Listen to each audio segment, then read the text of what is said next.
Hello, everybody. This is the Chine Magic Podcast with Impact Africa Network. This week we have the pleasure of hosting an awesome, tinkerer, practitioner, professional, startup dude. Louis Majanja, who's the Chief Product Officer at mSurvey. Yeah. So you're the second mSurvey guest we've heard. I guess you guys, I have a bias towards mSurvey. I'm a big fan of your whole team and what you guys are doing. So you're the first startup that has had two people on the podcast. Oh, okay. So there you go. Louis Majanja, you're somebody I respect, somebody who I definitely think is super smart and very capable.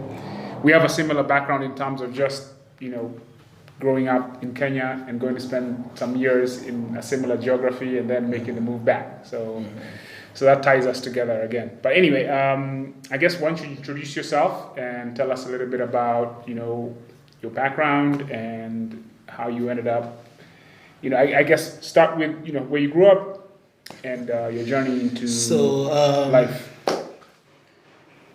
I'm from Nairobi. Nairobi kid. Born and raised here in Nairobi. Went to government schools. Which school did you go to, by the way? I'm trying to pinpoint which kind of school you went to. Just government schools. This is good enough. Started off with city council and government schools throughout, and then which were great, and I think a great experience, great grounding and understanding the world and interaction with different types of people and people from different backgrounds.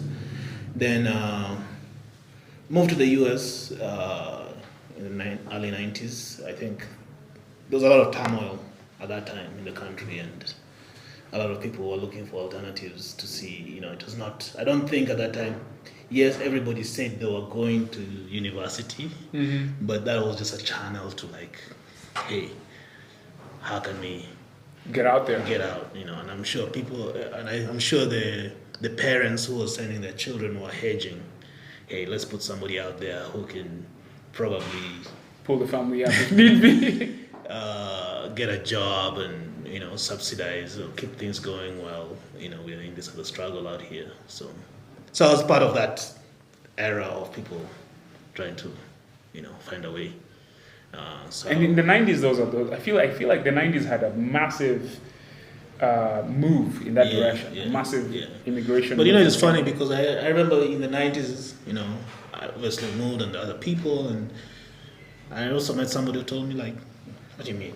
Life was good, man. I had money. What are you guys talking about? Really? So a lot of these struggles are individual. I think everybody's struggling. You just don't know other people who. No, but I think there's systemic and then there's individual. But I think those are the exception, not the rule. I mean, the that's rule true. was that's true. People are not out here happy. But I just still remember meeting somebody and telling me, "What?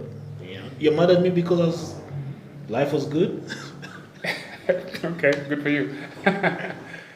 Yeah. So anyway, I was part of that era of people moving, and then obviously went to the US, and there's things, processes, and all that people do. But in terms of career, college, I started off. I mean, in the US, depending on situations, you start off at community colleges, and that's really where I started. So where did you end up in the States? I ended up in Albuquerque, New Mexico. Jesus Christ. Albuquerque, New Mexico.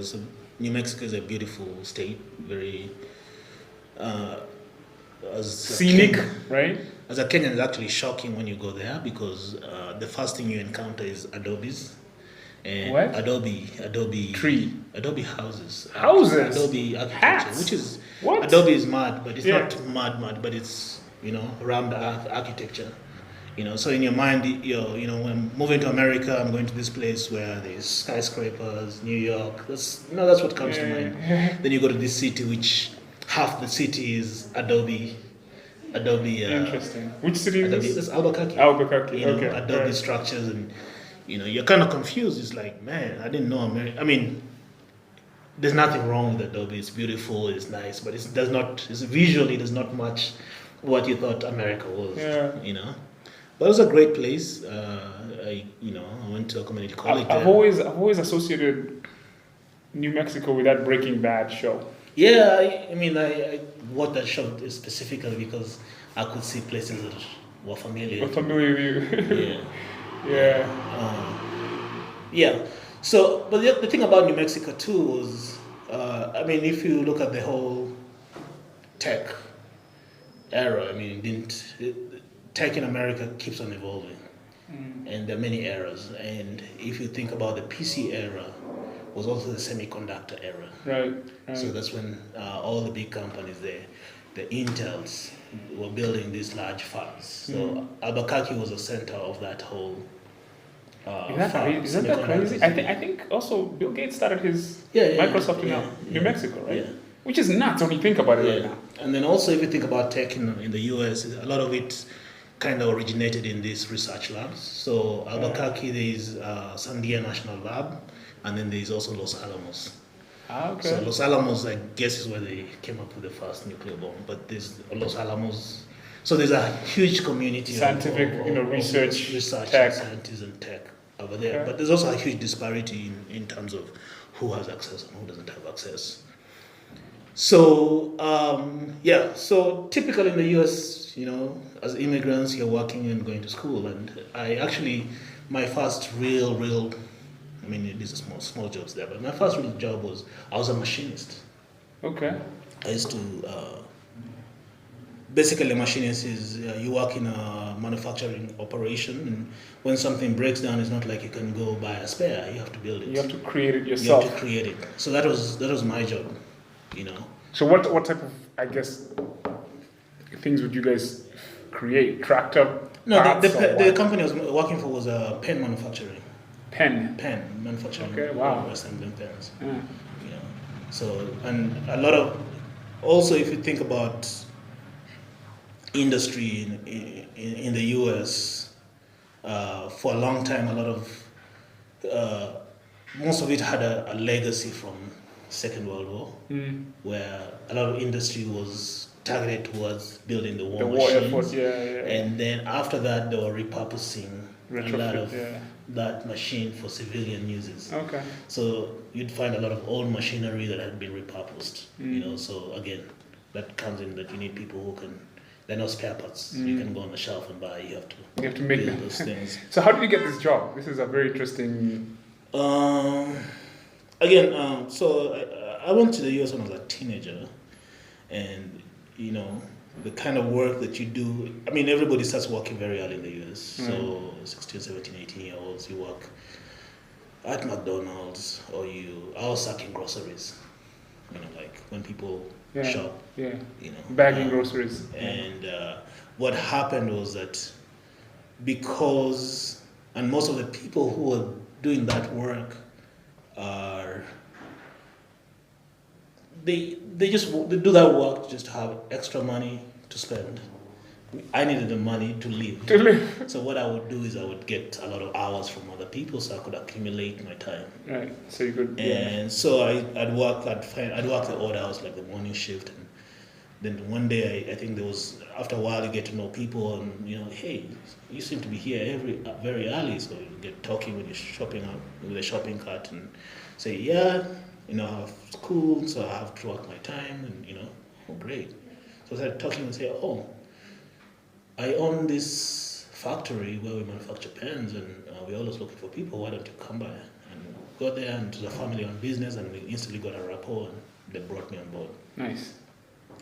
Actually, I eventually ended up running a lot of the manufacturing operations, and I actually helped move that factory from, But in between that, I was a machinist. One of the things that we're doing with machines was doing, they have these PLCs, programmable logic controllers, and trying to automate some of the machinery. So I started getting into the programming and trying to see how this thing works.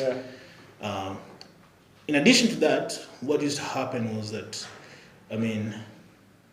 the US government and the big like Walmart, and if you're selling to those, they already had an EDI system, electronic data interchange. So you need, all their orders are electronic. Like if you're going to be a vendor for a Walmart, you gotta be ready for that. Target or any of those big companies, or even the US government, they first say hey, these are the prerequisites, some of which are, do you have this EDI software? The way that used to work was that because the software was so expensive, you used to have to subscribe to a system or an aggregator that your system communicates to in order to check and place orders. Now, that company was small, so we decided to build our own.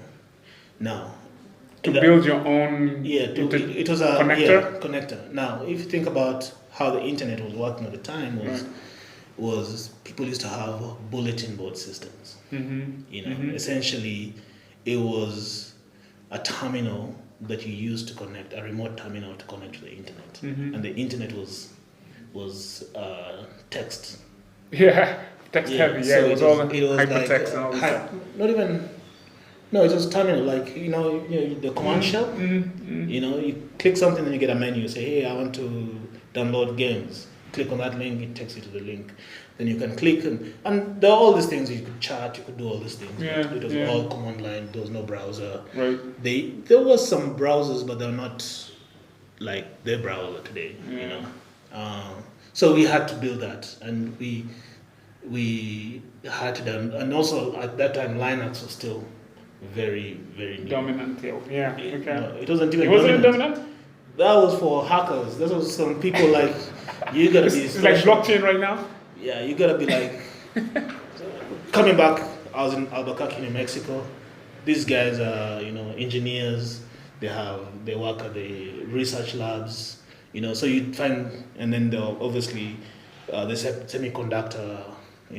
I know Philips had a semiconductor facility. Intel had a semiconductor facility.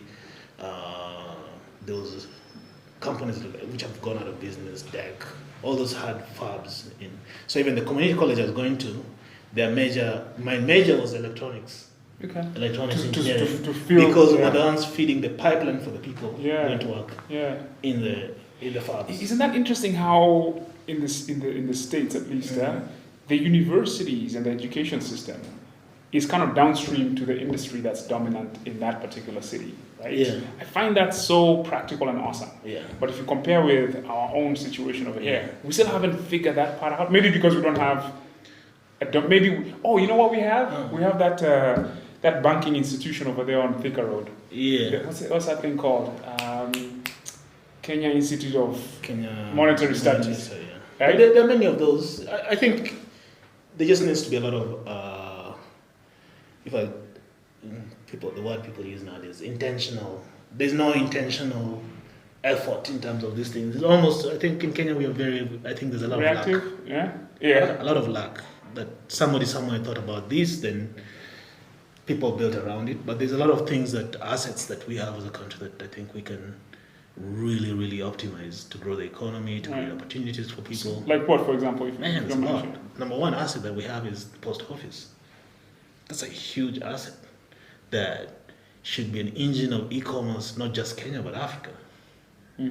Just like the way the U.S. post office has refitted itself to infrastructure. You think about the post office in Kenya. One, it has got the distribution.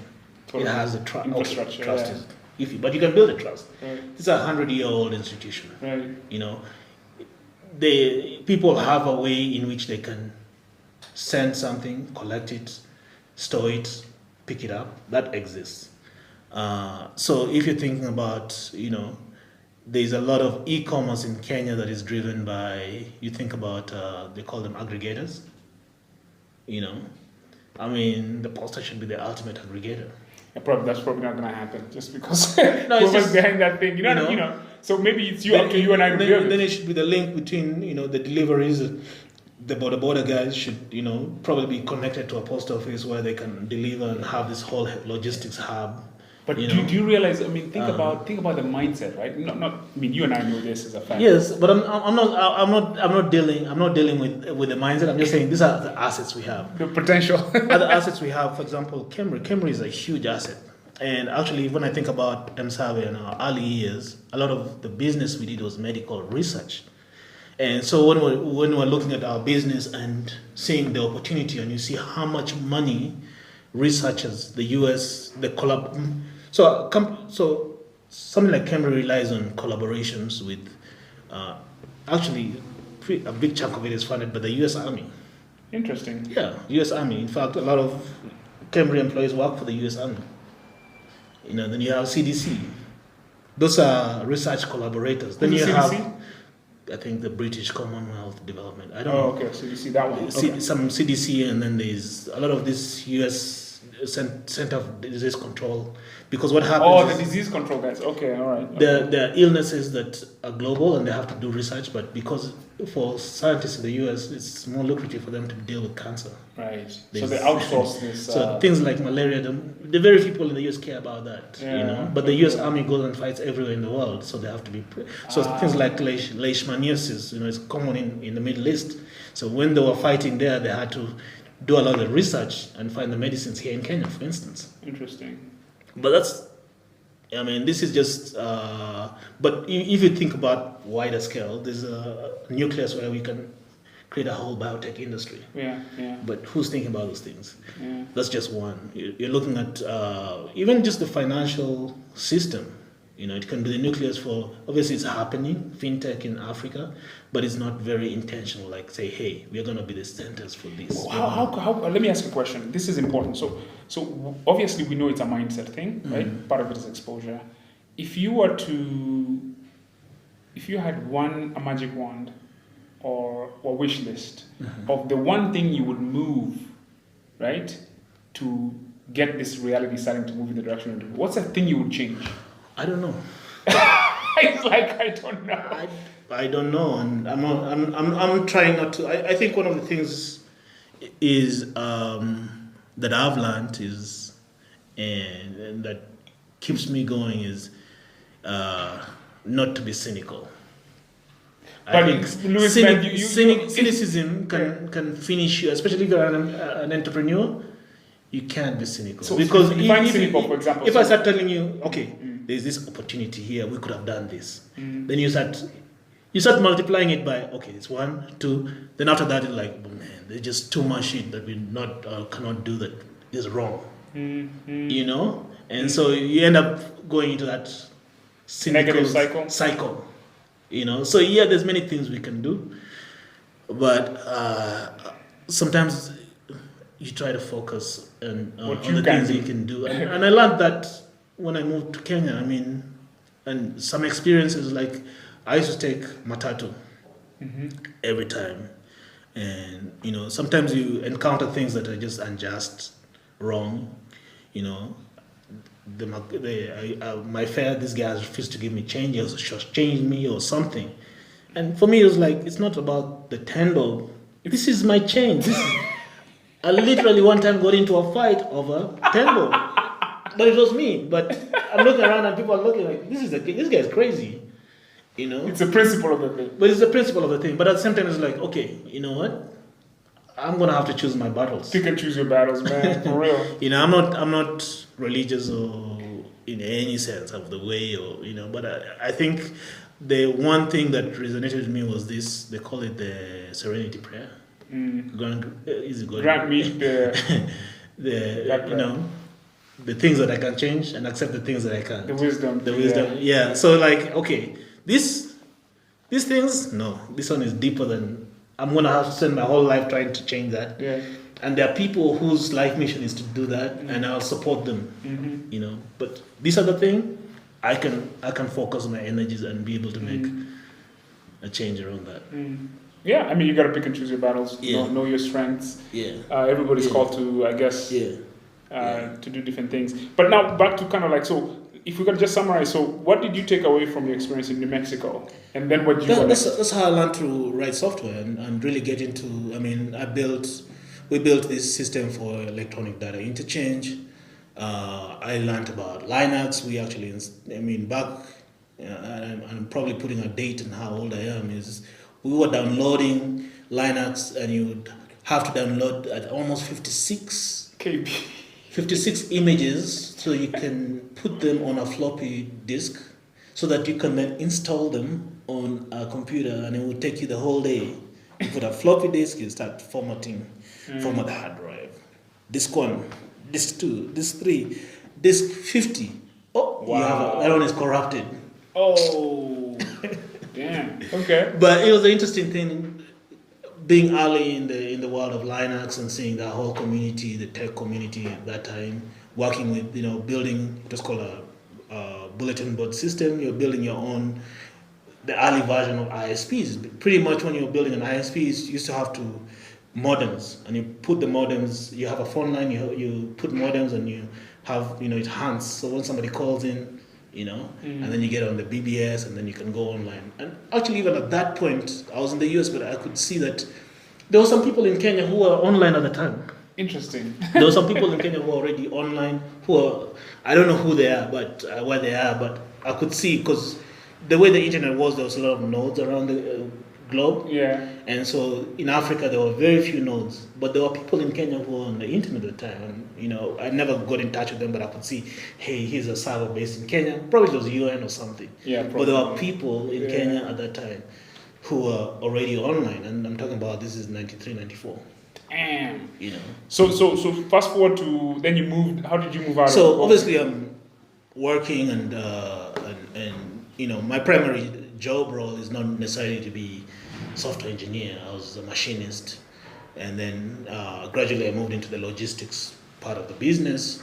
So, but I was still developing software because to make my work easy, which is for the manufacturing, trying to develop our in-house. I didn't even know they called them ERPs, but I built the software for that. Like at that time, just solving problems, basically. Just solving problems. That time you're using Visual Basic because I can use this. Yeah. It was still early in the game at that time for VB. Just solving problems with tech. That was not my main job. So the company, I think we got new investors and we had to move it. I told you I was managing logistics. So how long were you in the company for? I was there. I was doing these things when I was a teenager. By the way, I was 18, 19. Then we moved the factory to Reno, Nevada, because we had an investor who bought the company. So we packed the whole factory into trucks.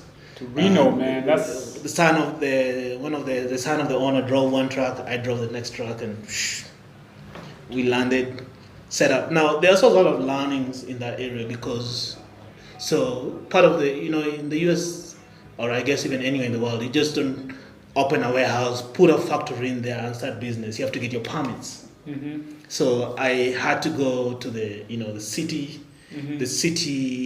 The permit process, you go to the hearing of the city council, you get signatures from people in the neighborhood. But I learned a lot because also what happened in that period of time, what I learned is a lot of local government in the US is really driven by, the number one thing they're trying to do is increase the tax base. Mm-hmm. How can we get businesses set up here to create jobs, increase the tax base, and also they're always trying to increase the property values. I mean, when you're in conversations with the city authorities, that is the number one thing they're always talking about. Increase the jobs, to increase the tax base, increase property values, because if the property values go up, they increase the tax base. Yeah. That's all the conversation they talk about. So they also had this Economic Development Association of Western Nevada. So I'm a 19-year-old and I'm called, we want you to become part of this, because we're trying to grow the business environment in this Northern Nevada. I was like, wow, but it was a learning experience because even at that point, though, trying to see the ecosystem of not just, at that time, I'm not thinking startups, I'm not thinking about, I'm just talking, hey, this is a business you're building, and this whole government process that supports that, and how that works. It was really eye-opening for me at that age. Anyway, so we set up the factory and we kept running it, but I've always been involved. So obviously I got into this subculture of technology, and so if you think about in the 90s, the big things was PCs, and you would find that people were getting on, buying computers, home computers, getting online, So in terms of the ideas and the adventures and the things we were experimenting with were, one, hey, your friend needs a computer. you order all the parts and assemble it for them. Because if they go online to Dell, it's too expensive. Yeah, I remember that. So that was a side hustle that was pretty common. Like, we used to build computers for people, you know? Wow. And then, so you start understanding the whole supply chain. Where do you get these motherboards? Where you get this memory from? You start understanding a lot of that stuff. Then also, it was also the era of when electronics, you know, like the CDs, the DVDs, and all that stuff. So you start seeing how all those things are put together. So you could actually get parts, and actually build your own CD player if you really wanted to. Amazing. You know. Yeah. So that was the environment that I was in, and that sometime now the whole .com thing is bubbling up. There's Netscape. Now, the first browser I remember is when my friend at University of New Mexico came to me. He was like, "Man, there's this interesting thing." You know, he brought some floppy drives, and he had to. I think it was very interesting because you had to install this software first, then install the browser. Those two places. I mean, I think when I think about it, it was really, really complicated. Right. You know. And anyway, so that was that era, and then after a while, it's like, you know, obviously I outgrew working at that place. I was still trying to focus on going to school, so I said, okay, let me spend some time in school. So I enrolled at University of Nevada, Reno to try to keep my, you know, you always have that guilt about finishing school. Yeah. You know. But again, I got drawn into the whole software part, which was education. So what happened, because the state of Nevada is huge, they had these remote learning centers where they didn't have teachers, but they used to be able to stream lectures. So I got involved in building that, and you know, just involved in the whole e-learning and the early stages of that. And at that point, I was doing software, but I was not getting paid as a software developer. Then at some point, I remember getting a random call from the Bay Area, from San Francisco.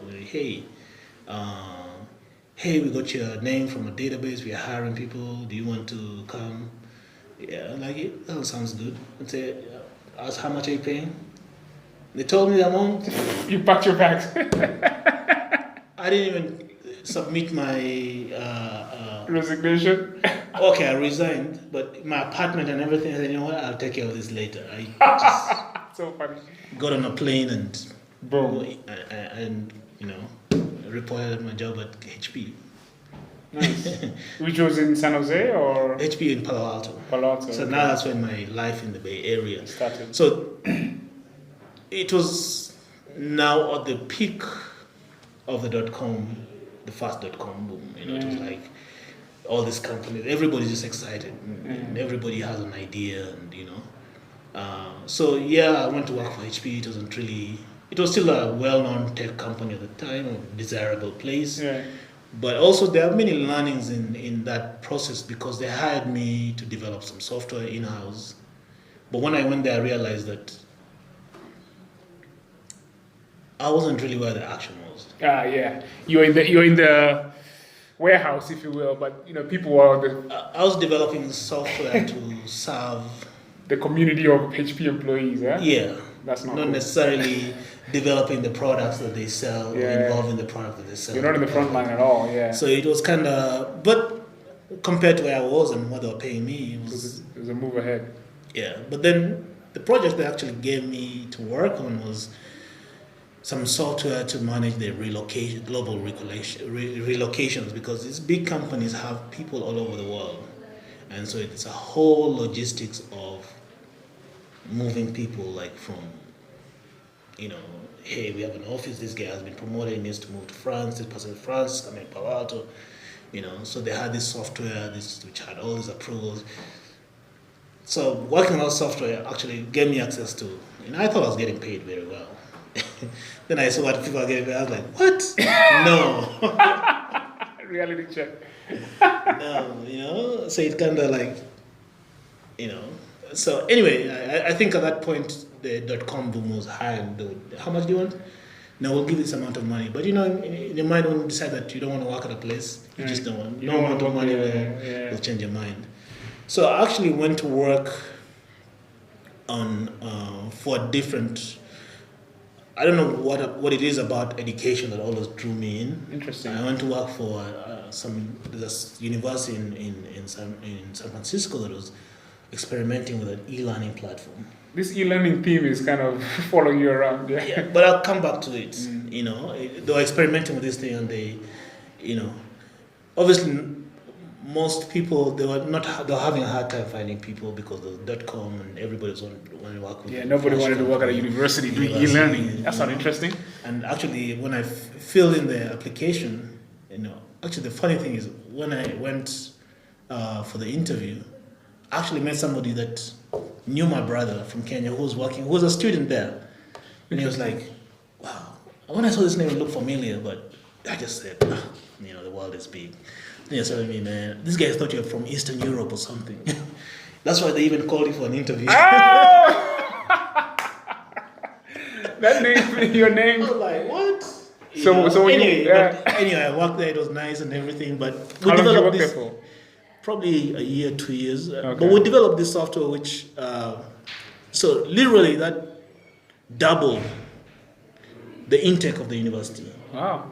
Like, you know, if the intake of the university was 5,000, they suddenly had 5,000 more international students, mostly from Asia. Mostly from Nigeria? For Asia. Oh, Asia. Okay. Asia. All right. Okay. And like, I was sitting here and, dude, I'm responsible for doubling Moving the needle. the intake of this university. So what did that do for you mentally? How did you? I was excited about building something that is having an impact. Right. You know, I was excited about being on the front lines of interesting technology. Right. And the good thing there had a lot more freedom. Okay. To do stuff. Which school was this? It's a university called Golden Gate University. Golden Gate. Okay. Yeah. All right. Interesting. They do law. Yeah, law, business. Yeah. Okay. There are some undergrad courses too. Okay. But yeah. So I mean, it was very exciting. But now, here's what building all that. I was like, I started using the same code base to build a social network. So I built a social network. What was it called? It's called mlevy.com. You're the Levy guy? Yeah, I built Shit, that. Louis. Oh, you know that? Dude, that thing was big at some point, dude. Yeah. So I used the same code base that I was using to build this e-learning platform. Levy.com, my goodness. build That thing was big in the States, man. Now, the thing about it is that when I look back, I mean, it kept on evolving, but everything that Facebook does today is you were doing that shit, isn't it, bro? I built that. Yo, man, this is crazy. This is a reveal right now. know, Who knows this about you? You're the Levy guy? Yo, and you know what? I remember thinking, because I never got onto it. Yeah. Because I was like, yeah, Levy's weird. It's like a... I didn't identify with being Levy. Like, Me neither, but you know. How did the name come from? My friend, I built this, and the branding was actually my friend. My friend, his name is Leo. And we did Leo Fire. Yeah, so I built I it. bet it's Leo Fire. Jesus So Christ. we built this together. He was more on the branding side and the whatever. But I remember I'd be here and I'd be on the phone, then say, okay, I'm driving down to LA, because he lived in LA at the time. So I'd drive down and we'd work on some shit and say, okay, we're launching something new.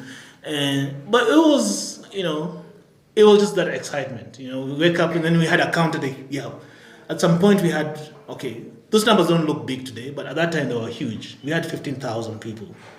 That's we had 15,000 people. And for me it was interesting because at that point I was in America, but I was not really tied into the Kenyan community. Interesting. So but Leo was very much. Was he more tied into that? More tied, especially in the LA area. But me personally, so that was my first. All this time I'd been in the US almost 9-10 years. And this was my first encounter of, hey, okay, there's actually a community of Kenyans here in the US. But also that thing was not happening in isolation, because at that time there were other quote-unquote social networks. Black Planet and College Club and, those interesting things. But I think we're on the front lines of something big. Now, there's some lessons I learned from that, in the sense that so people will come to us and say, man, you guys are so talented, you need to go solve a bigger problem. Who are these people? Just older Kenyans at the time who were in the tech field, or older you know. So there was, even that time, there was just no linkage. I mean, sometimes it sounds weird, but I was in Silicon Valley. I was in the Bay Area. You're in the heartbeat, but you're not connected. But you're not connected. Exactly. That's the Silicon Valley experience. Even that connection, even there are people, not just Africans, people of color, whatever, or minorities, who are there, but there's levels to this. There's levels to this game. So you got into Google, you're not part of that story that, hey, when we were in the garage or when we had this shack or we're just here. Right. You're there when, okay, now we had a formal process, you put in your application, that's how they hired you. So you're a different race. You came in at a different level. You're not that, through the rough times, or quote unquote the rough times, you know. So, but there was just nobody out there who could see that, wow, this something thing here can actually be big. Or people are saying that this is nice, but it's useless, you know. Right. There's no commercial value. And there's somebody, you know, there's a famous quote about, you know, the future comes looking like a toy. You know, and I see it a lot here when you find some people working on something and people will trash it like, oh, this guy's not serious. It's not a real business. Right. You know, instead of saying, okay, this is something interesting. Are people using this thing? Right. Are people interested in this thing? Okay, how can it make it bigger? How can we flip the thing? You know. So what happened to Levi? So this is so fascinating. So what happened? It just died because there was, you know, at that time, server space, the cost of maintaining that thing was huge. Yeah. There was no AWS or anything like this. I was lucky I had a job in San Francisco that was paying me well, so that's how I was keeping it going, you know. So you're carrying and feeding of the beast. Yeah, you know, and truthfully, it was just a fun project for me. Yeah. You know. That's so but cool. It would have been nice if I was able, somebody else to say, okay, wow, we can make this thing big. Dude, you could have been the first social network for Africa, bro, for diaspora. For the world. Even I used to show my friends who I were working with at the office, they were like, wow, can you create something like this for my group? Damn, can you create something this is WhatsApp and everything. You know, I mean, people were asking me, like, how can you create a version of this for me? Wow. It's just that nobody thought about how can this actually be, you know. A commercial product. Oh, my network at that time was just limited because, you know, also the thing about it's like... It was desktop driven too and all this. No, it was all online, but the thing is like... There was no mobile at the time. Like we know it today. Yeah, but even Facebook came before mobile. That's true. Yeah. That's true. Yeah. That's true. You know, so that was my okay. Obviously, I'd done all the small things previously, but you know, when I look back, it's like, wow, it's a key learning thing in terms of my experience and what is possible and how things can evolve, and that you just need some counter intuition about what this could be. So every time I hear people telling somebody, man, this is worthless, you're wasting time, go solve a real problem. And it happens a lot here in Africa where people want you to go solve issues of employment, you know, food, hunger, you know? That's what excites people. Right. But, you know, I think people should be able to be frivolous. I mean, we're human beings. So here's the thing, that's a very important point, right? Like, if you look at in the Bay Area, right? Like people have developed I guess you would call it almost like a healthy respect and regard for the unknown, right? Yeah. Like who knows what can happen? Over here again, it's like you gotta ground yourself in reality, and it goes all the way back to go to school, get a good education, get a good job, and this very conservative, which there's no audaciousness, right? Is how I would kind of characterize that, right? Like so. People are kind of held down. I mean, even young people's imaginations are kind of told, that's not going to work across so many different dimensions, right? So it's very limiting, right, in terms of potential. Yeah. So actually, funny thing is, when I had Levy, there's a guy here, a friend of mine. He owns a chain of gyms right now. We created this network of friends who are all over the US who we had never met. And I can quote some of them who are involved in tech today. So there's a friend of mine called Duncan. We talked and he said, I'm going to put a video streaming thing on Levy. So he actually had a live video where he would stream his living room on Levy. Are you serious? Yeah. You guys were ahead of the time. He moved out to Kenya, had a tech company, and he still has it, and also is one of the owners of Smart Gyms. You know, Duncan. one of the people who actually was a member or a user of mLevy is Liko from Augusto? yeah, from Pesapal. And I'd never met Liko until I came to Kenya. But you guys were online. We had had conversations online through mLevy. Do you know what you're describing? This could be the PayPal mafia or mLevy mafia. I don't know, but yeah, it's just interesting. If it took off, right? Like, yeah. But I don't like looking. It's a fun thing to look back and say, yeah, it was fun. But again, people said, okay, you need to go do something serious, and so then I was working. I had saved some money. Then I decided to quit my job and go do something serious. Now that's a whole other. Okay, so on this, I said, okay, what is the thing that I can what's do? the serious thing? So I decided to go say, okay, we can go build a music platform. So we decided to build a music platform. I was still working with Leo. I was still working with Leo at the time. And so we said, we built this software that, basically, I think at that time... It was the time of that streaming thing, that what was that called? There was Napster. And all those. Yeah. But also... Netflix was on the scene, and remember Netflix used to send CDs, used to deliver CDs. Yeah. So we thought, oh wow, we can create a custom CD compilation service. You go to our website, select songs, compile a CD, and we ship it to you. We built a thing. We experimented. You click and it printed a CD with your songs, and boom. So it's like, wow, we've built this. We can have a business. So I took my savings. Luckily, I'd saved some money and. Started. But then the day I quit, I realized that, man, I think I made a big mistake here. Okay? Because the US is like a taxi. It's like that meter runs every day. If you had $10,000, $20,000, whatever, at the end of the month, your rent is due, it's your $1,500 less. Right. and those months move very, very fast. Right. Very fast, man. So we built this thing, and so also I was always involved in music and entertainment, specifically a lot of reggae. So I knew these guys in Sacramento who have a huge catalog of but at the same time I completely didn't understand the licensing part of it. I just said these guys have a ton of music. They can just give me, I can just go digitize it and put it,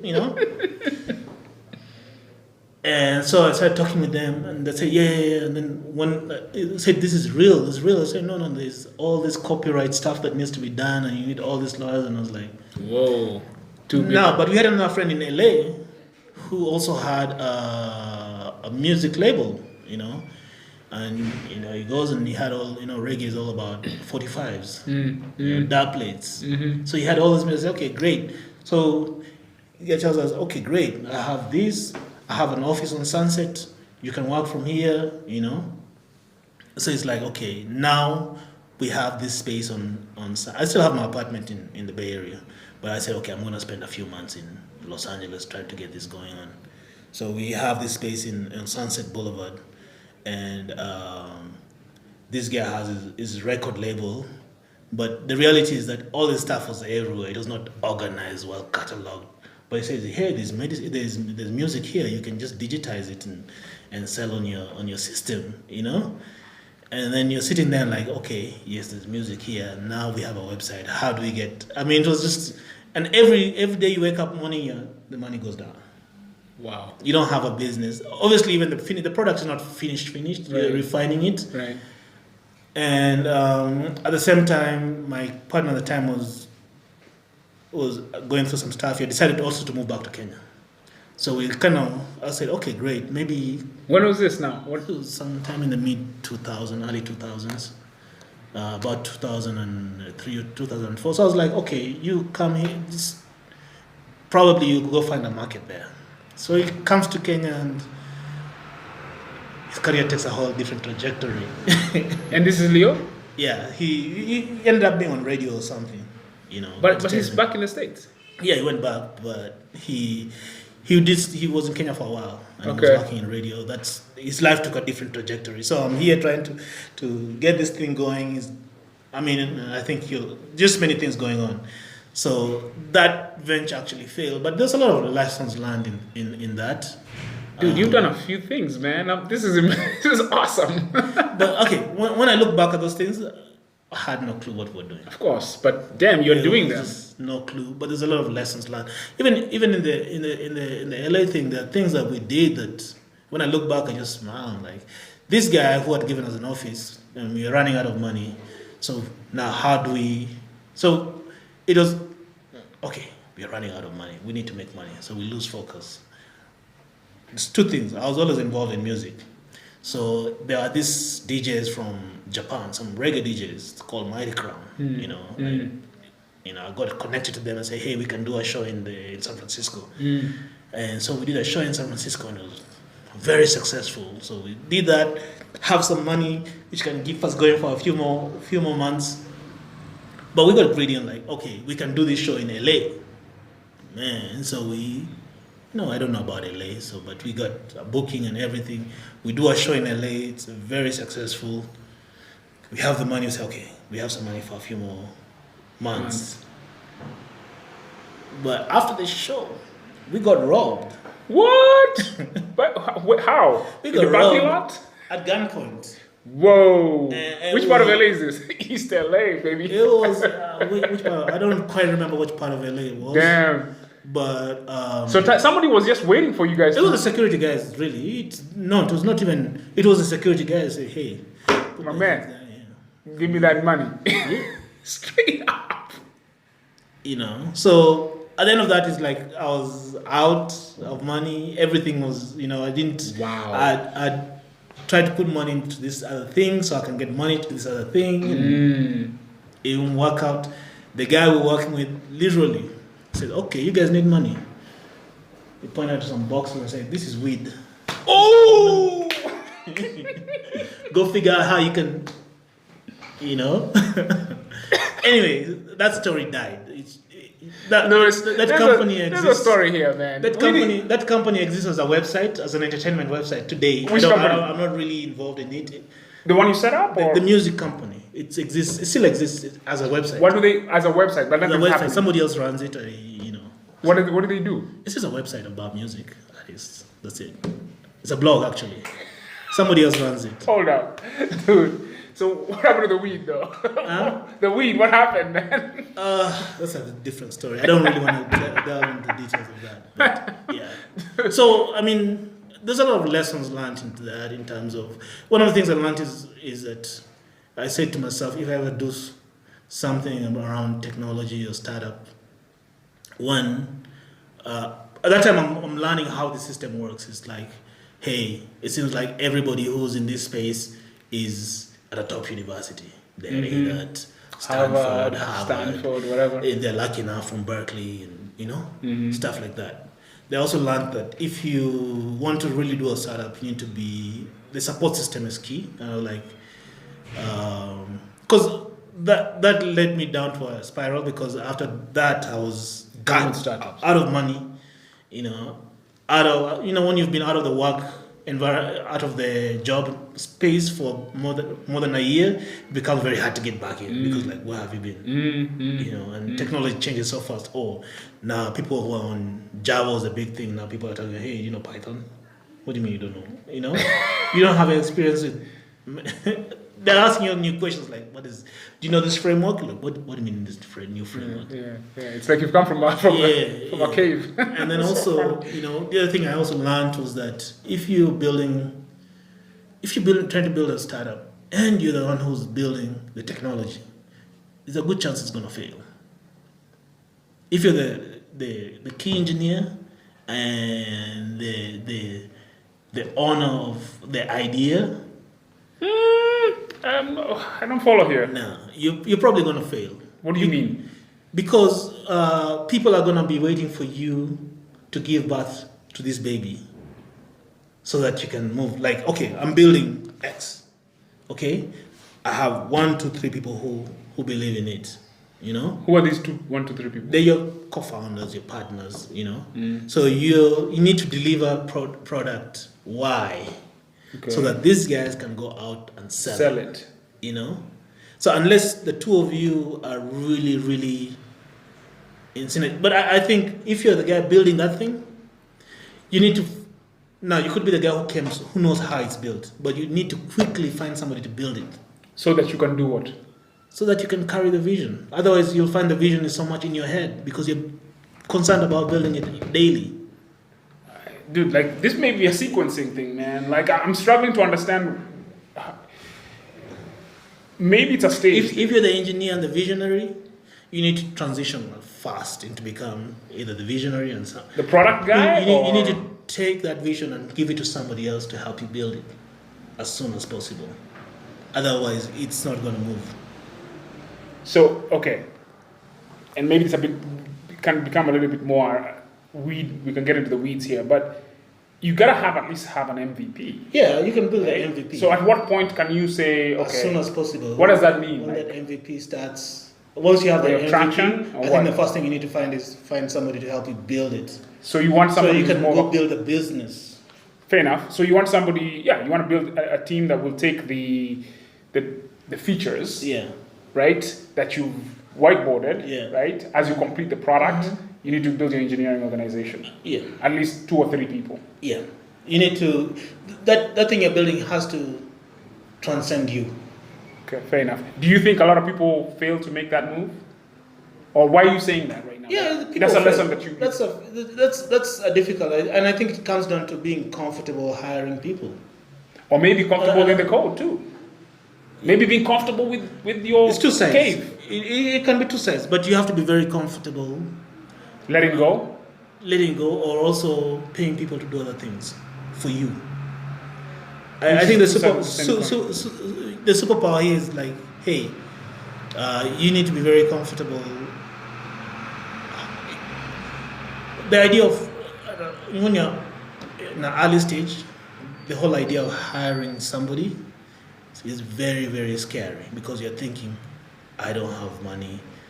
I'm gonna pay somebody to do this. I could do it myself. I can do it myself and save the money I don't have. You know, but you could think about it as like, or even when you're trying to hire, somebody's thinking about, I need to hire somebody. Okay, I'm gonna pay this person. Let's say if you say I'm gonna pay them 100,000. In my mind, I'm thinking I need 1.2 million to hire somebody because you're thinking about 12 months. 12 months, yeah. But you can look at it like, I need to hire somebody for 3 months. You know? I'll figure it out after. And figure it out. By that time, it'll give me time to go find that customer and probably now start. So that's creating. So being comfortable without, I think you've hit a very, very important point here, right? You don't have to have everything mapped out 12 to 18 months down the road. Yeah. You just need to say, what do we need to get to 3 months? But being realistic. But also being able to transcend yourself, like find ways as soon as possible to get this thing from being so tightly linked to you in what you know in your head. Like how soon can you get manifest it in the world? Yeah, manifest it to other people. Yeah, and to the world. So when did you dude, we got to wrap up here. Here's the thing: we need to bring you back for part 2 because we haven't even gotten to we're still in mid 2000s right now, and you're doing some amazing stuff. But your story is fascinating. We need to bring you back for part 2. So now we can talk about the re-entry. Your journey is crazy because it's got all these amazing, revelations of cool stuff, and I think the audience can learn a lot from you. But in terms of just kind of wrapping up here, let's talk a little bit about now. What are some of the top lessons you've learned? And I think you're hitting on them right now. So one is transcend yourself early. Yeah, and I think for me is I also learned that it was going to be almost impossible for me to build a startup in the US because I didn't have... Right now it seems easy because they have a lot of systems in place. They have accelerators, they have all these hubs that are there to create a support systems to help people from non-traditional backgrounds to start startups. But I think the most important thing is having So doing startups is a privilege. And specifically if you're talking about you're trying to create a venture funded. I mean, anybody can start a small business, but if you're trying to start a business or something that is trying to find, because a startup is an experiment at day one. So you have to have a luxury to be able to experiment and to experiment with your life essentially and other people's lives too. And that's a luxury of having either you have some money somewhere, you have a support system, So you have either money or support system. And also support system either is you have you know that tomorrow I'm not going to go hungry. I'll be okay. I have a shelter. Right. If worse comes to worse, and that doesn't mean that it has to be super rich. You have a mansion or everything. But you won't be homeless. But you just know that you have somebody who got your back. So let's talk about this, man. Let's tie this back to kind of like our society here, right? So doing a startup, like not a small business, a company that can scale, right, is a privilege. An idea that's looking for a business model, really. Right. So how does that affect our ability to create these things? It creates difficult, but it doesn't mean it's impossible, because again, it doesn't mean that you have to be super rich. It just means that, so for example, when I moved to Kenya, the person who supported me in terms of trying to get started was my brother. My brother told me, hey, I know you haven't been here for many years, but you just go do your thing, I got you. So that was my first investor. That investment was not necessarily monetary. It was just that mental investment in me, like telling me, don't worry, do your thing. You'll be okay. You'll be okay, don't worry, go do your thing. It's not money, So there are levels of that, obviously. There is that mental investment where somebody has moral support. Okay, then the monetary support, then there's the financial support. So there are those opportunities at different levels. And the other thing too is also kind of like finding right partners to work with. That's a big one, right? Yeah, that's the right partners. I mean, we're having, especially, when I think about how people traditionally start businesses, like, hey, I have this idea, you have 50%, I have 50%. But people's lives change and their goals change. Like from here, this thing which was exciting for me in 2019, 2020 may not be exciting for me, but because you own 50%, we are trapped. The alignment problem, it's just a big one too. Yeah, so, but I mean, I think... But you can solve that with this can be solved nowadays. Right, with investing or something like that. But people didn't know. These are things that are surfacing. The internet is helping in spreading that knowledge. Right. But even those things, as much as it's online, it's hard. It's hard. I mean, if you try to get a lawyer in Kenya who can explain that to you, they don't know. Yeah. I'm not. Even them, they're getting up to speed. Yep. Well, yeah, we're all getting up to speed. We're all getting up to speed. Even somebody like me who's been in this for a while, a lot of these things, every day there's something new I'm learning. But you know what you're describing, man? You're describing the entire friction that lies between somebody who's young, right, who's talented, who's hungry, and the actualization of getting 0 to 1, going from 0 to 1, right? There's so many barriers, dude, here, that in the States, they've kind of, in a very real sense, kind of streamlined them. I think we're trying here. And I think, I don't know what your view is, but I think there's progress that's being made. My question is it reaching the real talent? Because I feel like there's two conversations happening here, or there's two parallel universes here. Because if you're a KU grad, for example, or a UN grad, and you don't have those networks again, right? Because this startup is a privilege, even here, right? There's certain networks, Well, yes, I would say that, but I think I don't want to go back and say because those networks or the networks that exist in Kenya are not necessarily networks to help people do startups. Okay, but so wait a minute. We're creating those opportunities. So right now, you can't say that there's a group of people who are insiders and they know this. Yo, my man, I'm telling you right now, there is. Let me ask you a question. In the big scheme of things, all these things are new. Yes, but there are still those they may not be local networks, Okay. You feel me? I'm trying to put it at the local level. But I understand the dynamics, the international No, dynamics. what I'm saying, I'm saying operating here, non-local. Okay. Here's my thing, Lewis. The net of it is it's a marketplace. Yeah, it's a marketplace. Right? Yeah. And so I know this for a fact. Yeah. Right? And I'll tell you, maybe I'm so busy working that you don't know. that I don't pay attention to. There are networks out here that can access capital, that can access resources, but that have an easier time. Somebody saying, look, I put money into your stuff. This is, come on. Okay, I think, okay, let me step back a bit and think about that is there in the same way that somebody can come from any part of the world and tap into the networks that exist there. So it's not, they're part of a network of where they come from. And so even though that network eventually starts growing locally or building something locally, but that network, it's a global thing, or it's local to where they're coming from, and then they're building an extension of that network here. And I think some of these things are going to be cycles. There's going to be, then there's going to be one person who's going to have an exit, who's then going to have to start building their network. So it's not, there's one way of looking at it, like talk about how unfair, how it's not good, or what we can do, but there's another way of saying it's like, it's a process. These things will get. I'm wired not to try not to be cynical. Let me tell you something. I appreciate your kind of, how do I put it, like, things will work out. Yeah. But for the longest time, if you look at Silicon Valley, right?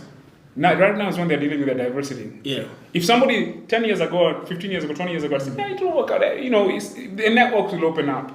Networks don't open up. What they do is they have a self-reinforcing mechanism of pattern recognition, and people are comfortable. You can say that about a lot of things, even within Kenya. But let me give you your own example. You were in the Bay, and you could never have gotten. You didn't have those networks, and so you built mLevy that could have been big if you had the right access. Maybe that thing could have been big, but you just didn't have it. Now that's behind you. What I'm saying is, it's still a struggle. It's not like, the fact that you're doing this, like every all the doors are, no, it's still. I think the only thing that is going to change, that is going to make a huge difference, if the major exits and those people then see how this thing evolves. Otherwise, it's no, the exits they have to be there. Whoever is in the network, whatever, that has to be there. The question is this, right? Like, but okay. This conversation about investors, investment is not really my specialty, to be quite honest. We've not even got to the investors, right? Of money and all that. I can really mostly speak about my personal experience, my what I've learned through my personal experience. There are things I think can be better. I think that whole thing about capital is almost a whole other dimension that when I grow up, I might be on that side to be able to say, okay, this I'm is not even really talking about so much capital. I think capital is part of the equation. Yeah. I'm just talking about the average person. Like you said, doing a startup is a privilege, right? Before we even get to, you know what I'm saying? It's okay. And there are levels of privilege. There are levels of privilege, and I think it also realizes